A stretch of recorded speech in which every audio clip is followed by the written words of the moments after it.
The opening scene takes place in war-torn Iraq, where gunshots and explosions can be heard at any given time. In one such city, a bomb specialist team from the US spots a homemade explosive, also known as an IED. As a result, the military quickly evacuates the area, and the bomb disposal unit, led by Sergeant Matt Thompson, takes charge. Their plan is to use an advanced robotic drone to destroy the bomb. Sergeant Thompson believes that by using plastic explosives, they can safely detonate the IED from a distance. To carry out the operation, a small cart is affixed to the back of the robot drone, which is then dispatched into the area designated for the explosion. However, just before reaching the IED, the trailer loses one of its wheels. This makes the operation a complete failure. Now, with time running out, Matt decides to inspect the situation himself. He dons a bulky bomb suit and proceeds to the trailer, while his two teammates, named Sergeant J.T. Sanborn and Specialist Owen, remain behind, vigilant of their surroundings. Matt lifts the trailer and transports it to the IED, carefully setting it up as intended. But as he makes his way back, Owen notices that a man in a butcher shop is using a cell phone. He frantically alerts Sanborn and rushes towards the man, instructing him to drop the phone. But unfortunately, the man quickly dials a specific sequence of numbers, triggering the bomb's explosion. This kills poor Matt on the spot. After the tragic loss of their fellow soldier, Sanborn gathers Matt's personal belongings and prepares them to be sent home in a casket. Upon returning to the base, he meets with the new team leader of the bomb disposal unit, Sergeant William James, who is currently removing the plywood covers from his windows. Sanborn advises James to keep them on due to the risk of mortar shrapnel, but James dismisses the suggestion, stating that the covers would be ineffective if a mortar shell were to crash through the unit's roof.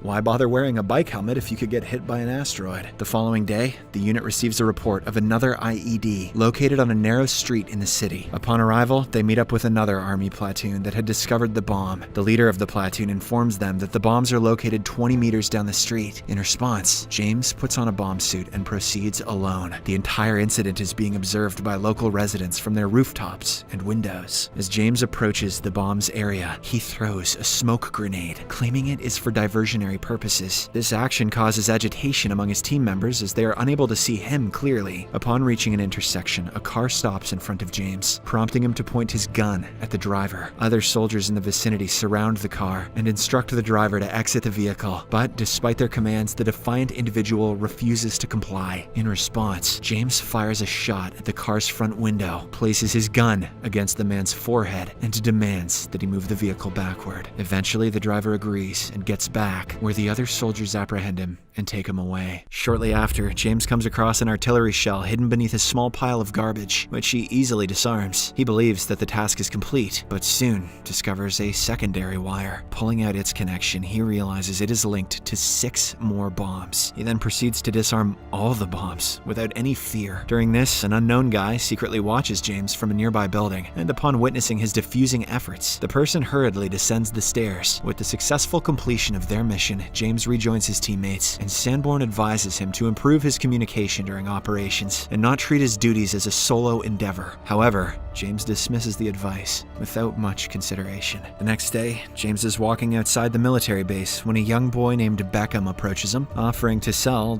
DVDs. After persistent requests, James agrees and purchases one from the merchant, whom the boy works for. Afterwards, the bomb squad is deployed on another bomb defusing mission. This time, the bomb is inside a car parked illegally in front of a United Nations building. As the building is being evacuated, James puts on the bomb suit and approaches the car. Just as he nears the vehicle, a masked individual from a nearby building shoots at the car and hastily retreats. However, the person's escape is short-lived, as he is quickly apprehended by the soldiers. James utilizes a fire extinguisher to put out the flames and proceeds to examine the car, while Owen and Sanborn assume their positions as lookouts. In the next scene, James unlocks the trunk and discovers several artillery shells, similar to the ones he encountered before. After a few moments, he decides to remove his bomb suit entirely, realizing it offers no real protection. It becomes apparent that the explosive in the car is potent enough to cause widespread casualties, including his fellow soldiers, even if they seek cover. With this realization, James believes that discarding the suit will at least provide him with a more comfortable death, and he won't look like a friggin' idiot. He then proceeds to disarm the shells and meticulously searches the car for the triggering device, a task that takes several minutes. At At one point, Sanborn attempts to communicate with James through a headset, but our hero finds it distracting, so he throws away the device. Meanwhile, Owen and Sanborn observe several groups of Iraqis watching them from rooftops and a minaret, including a person who is recording their actions with a video camera. Eventually, James locates the triggering device in the car and safely removes it, successfully concluding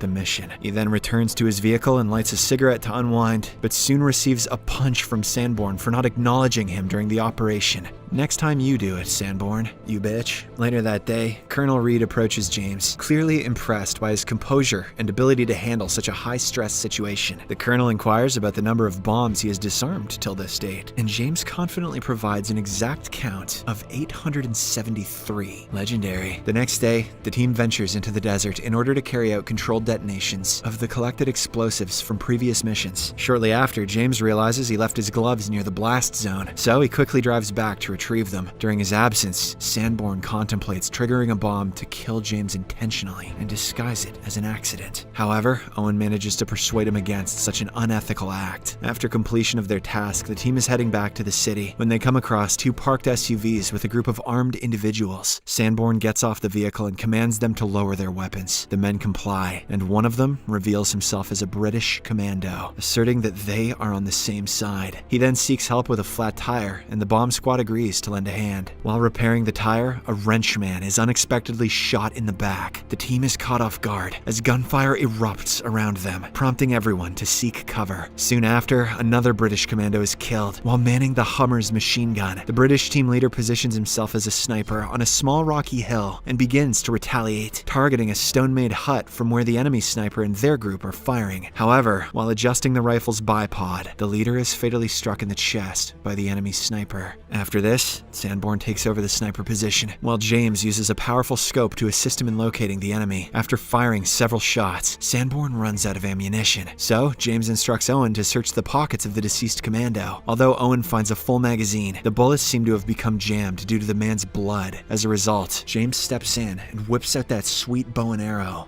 He cleans the magazine himself. After this, James and Sanborn get back to their positions and eliminate the enemy combatants one by one, finally claiming victory. Later that night, the guys have a party at James's living quarters, engaging in playful chest pounding and indulging in drinks. During this time, Sanborn discovers James's collection of components gathered from nearly every bomb he has disarmed. James explains that he keeps them as reminders of the ever-present danger he faces. On their next mission, Colonel Cambridge accompanies the bomb squad to a building where bomb-making materials have been reported. Upon reaching there, Cambridge remains outside, while the team conducts a search within the premises. Inside, they discover the supplies used to manufacture bombs, along with evidence indicating that the perpetrators have recently fled. In one of the rooms, James comes across the lifeless body of a young boy with a large incision on his chest. Upon a closer look, he recognizes him as the little seller from earlier, Beckham. James then instructs Sanborn and Owen to vacate the building, as he needs to examine the boy's body for bombs. Initially overwhelmed by sorrow, James eventually controls himself and proceeds to dissect the boy's abdomen, retrieving explosives hidden in plastic. He then carries the deceased boy outside and places him in a vehicle. Meanwhile, Cambridge continues his efforts to clear the locals from the surrounding area. James calls out to him, urging him to get into the vehicle, but a sudden detonation from another improvised explosive device claims Cambridge's life instantly. Witnessing this tragic event, Owen struggles to accept Cambridge's death and aimlessly searches for him, but James manages to comfort him. On the following day, James talks to the merchant with whom Beckham used to work. He inquires about Beckham's whereabouts, but the merchant feigns ignorance, claiming that he doesn't understand English. Suspicious that the merchant is potentially leaking their internal information, James decides to take action. So, he forcefully jumps into the merchant's truck and asks him to drive towards Beckham's house. The terrified man does as asked, and he drops James at the location before hastily fleeing. Upon entering the house, James finds a guy in the kitchen who appears frightened but surprisingly welcoming. He demands information regarding Beckham's location, but the man is unaware. This is when James realizes that the merchant has taken him to the wrong place. As he's about to leave, he stumbles upon the man's wife, who reacts with anger and begins berating him for his intrusion. James navigates his way back through the city towards the military base, passing numerous locals who appear visibly upset. Upon reaching the main gate, he identifies himself as a US soldier and makes up a false story, claiming he had been at a whorehouse. Later that night, the team receives a call to investigate another bomb explosion site. As they arrive, they discover that a bomb, likely from a suicide bomber, had detonated near an oil tanker truck, resulting in the deaths of several residents. James assesses the perimeter of the blast area for a while and forms a theory that the bomber did not commit the unthinkable, but instead triggered the explosion from a location outside the perimeter. Filled with anger, James vows to locate the bomber and directs his comrades to conduct separate searches in nearby alleys. Shortly after, James and Sanborn hear a gunshot from where Owen is located, so the two rush to his aid. They witness Owen being dragged away by two unidentified men. In response, they pursue the kidnappers and shoot at them, killing them on the spot. But during the commotion, James inadvertently shoots Owen in the leg. In the morning, James and Sanborn rendezvous with Owen at the helicopter, which is about to transport him to the hospital. Owen expresses bitterness towards James for accidentally shooting him, stating that his femur is shattered and recovery will require several months. He also chastises James for putting his teammates in difficult situations solely to satisfy his personal vengeance. The scene then cuts to another mission, where James and Sanborn arrive to find a lone man standing in the middle of a large plaza, with his body padlocked with several bombs. The man pleads for mercy, emphasizing that he has a family. James approaches the man and discovers that the bombs have a 2-minute timer. He frantically attempts to cut the locks, but realizes that there are simply too many of them. This leaves James with no option but to apologize to the man and run away. Seconds later, the bomb detonates, claiming the man's life and propelling James away. Sanborn rushes to the scene, fearing that James has suffered the same fate as Matt, but fortunately, he is only stunned and eventually regains his composure. During the drive back to the base, Sanborn, who is still shaken by the incident, confides in James, expressing his fear of dying in Iraq without even experiencing the joys of marriage or parenthood. In response, James consoles his friend, assuring him that he will make it back home and have the opportunity to start a family unless his dick gets blown off by a bomb. Finally, the team's rotation comes to an end, and James returns to his home and family. However, he struggles with the simplicity of civilian life and finds it challenging to readjust. He should try diffusing arguments on Twitter. He'd feel right at home. As a result, he makes the decision